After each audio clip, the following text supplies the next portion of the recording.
we will discuss about adding Jira notifications, a key tool for staying updated on project changes. Precondition Jira administration, email ID and password should be available for particular Jira URL test. Data: 1. Jira URL. 2. Jira admin username. 3. Password. Now, let's dive into the step-by-step process of adding a notification. Step 1. Open URL in any browser and log in to Jira as an administrator with admin registered email, ID, and password. Your work page should be displayed. Step 2. Navigate to particular project board page should be displayed. Step 3.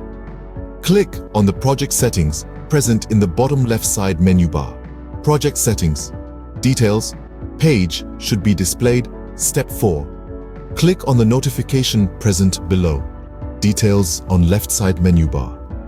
Notifications page should be displayed. Step 5. Click on the Add Notification button on top. Add notification to particular project pop-up should be displayed. Step 6. Click on Select Event Dropdown Event list should be displayed. Step 7. Select any event from event list. Event should be selected. Step 8. Check for send a notification to users who will be notified the next time this event occurs. Add button should be enabled. Step 9. Click on Add button. Your notification has been added. Message should be displayed. Remember, staying updated is key in project management. Share your thoughts in comment section.